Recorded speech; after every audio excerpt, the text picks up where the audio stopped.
حاصل زندگی حسرت کے سوا کچھ بھی نہیں، یہ کیا نہیں، وہ ہوا نہیں، یہ ملا نہیں، وہ رہا نہیں۔ انجیل کو پھیلانا یہ کام ہمارا ہے۔ میں شکیل سلیم لندن سے آج آپ کے سامنے واعظ 2 باب کی تلاوت کرنے کو ہوں۔ کلام مقدس میں یوں مرقوم ہے، میں نے اپنے دل میں کہا میں تجھ کو خوشی سے آزماؤں گا، سو عشرت کر لے، لو یہ بھی بتلان ہے۔ میں نے ہنسی کو دیوانہ کہا اور شادمانی کے بارے میں کہا، اس سے کیا حاصل؟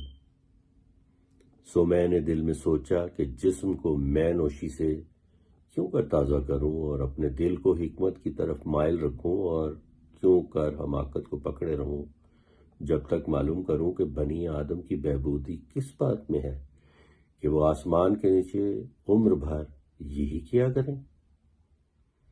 میں نے بڑے بڑے کام کیے، میں نے اپنے لیے عمارتیں بنوائیں اور ان میں اپنے لیے طاقستان لگائے، میں نے اپنے لیے باغیچے اور باغ تیار کیے اور ان میں ہر قسم کے میوہ دار درخت لگائے، میں نے اپنے لیے تالاب بنوائے کہ ان میں سے باغ کے درختوں کا ذخیرہ سینچوں، میں نے غلاموں اور لونڈیوں کو خریدا اور نوکر چاکر میرے گھر میں پیدا ہوئے، اور جتنے مجھ سے پہلے یروشلم میں تھے میں ان سے زیادہ گائے بیل اور بھیڑ بکریوں کا مالک تھا۔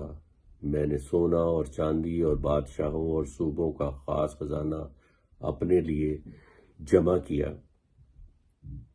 میں نے گانے والوں اور گانے والیوں کو رکھا اور بنی آدم کے سب اسباب عیش یعنی لونڈیوں کو اپنے لیے کثرت سے فراہم کیا، سو میں بزرگ ہوا اور ان سبوں سے جو مجھ سے پہلے یروشلم میں تھے زیادہ بڑھ گیا۔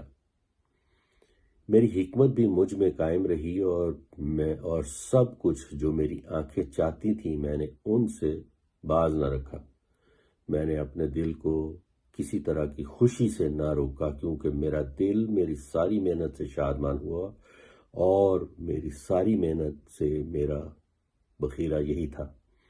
پھر میں نے ان سب کاموں پر جو میرے ہاتھ میں کیے تھے اور اس مشقت پر جو میں نے کام کرنے میں سینچی تھی نظر کی اور دیکھا، یہ بھی بتلان اور ہوا کی چران ہے، کچھ فائدہ نہیں، اور میں حکمت اور دیوانگی اور حماقت کے دیکھنے پر متوجہ ہوا، کیونکہ وہ شخص جو بادشاہ کے بعد آئے گا کیا کرے گا، وہی جو ہوتا چلا آیا ہے۔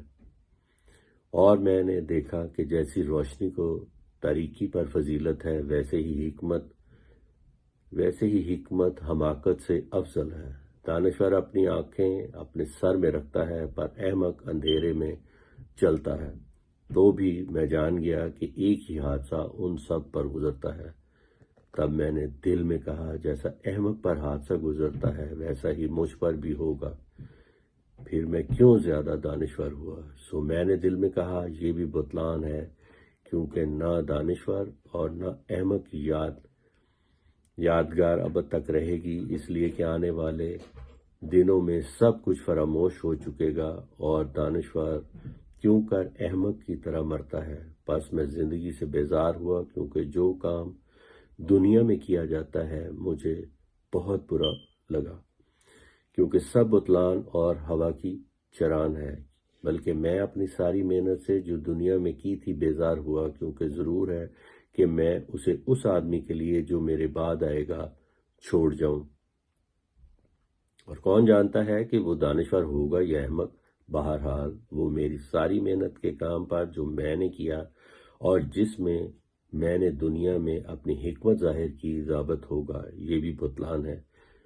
تب میں پھرا کہ اپنے دل کو اس سارے کام سے جو میں نے دنیا میں کیا تھا نا امید کروں، کیونکہ ایسا شخص بھی ہے جس کے کام حکمت اور دانائی اور کامیابی کے ساتھ ہیں، کیونکہ وہ ان کو دوسروں کے لیے جس سے ان سے کچھ محنت نہیں کی اس کی میراث کے لیے چھوڑ جائے گا۔ یہ بھی بتلان اور بلائے عظیم ہے، کیونکہ آدمی کو اس کی ساری محنت اور جاں فشانی سے جو اس نے دنیا میں کی حاصل کیا، کیونکہ اس کے لیے عمر بھر غم ہے اور اس کی ساری محنت ماتم ہے، کیونکہ اس کا دل رات کو بھی آرام نہیں پاتا۔ یہ بھی بطلان ہے۔ بس انسان کے لیے اس سے بہتر کچھ نہیں کہ وہ کھائے اور پیے اور اپنی ساری محنت کے درمیان خوش ہو کر اپنا جی بہلائے۔ میں نے دیکھا کہ یہ بھی خدا کے ہاتھ میں ہے، اس لیے کہ مجھ سے زیادہ کون کھا سکتا ہے اور کون مزہ اڑا سکتا ہے،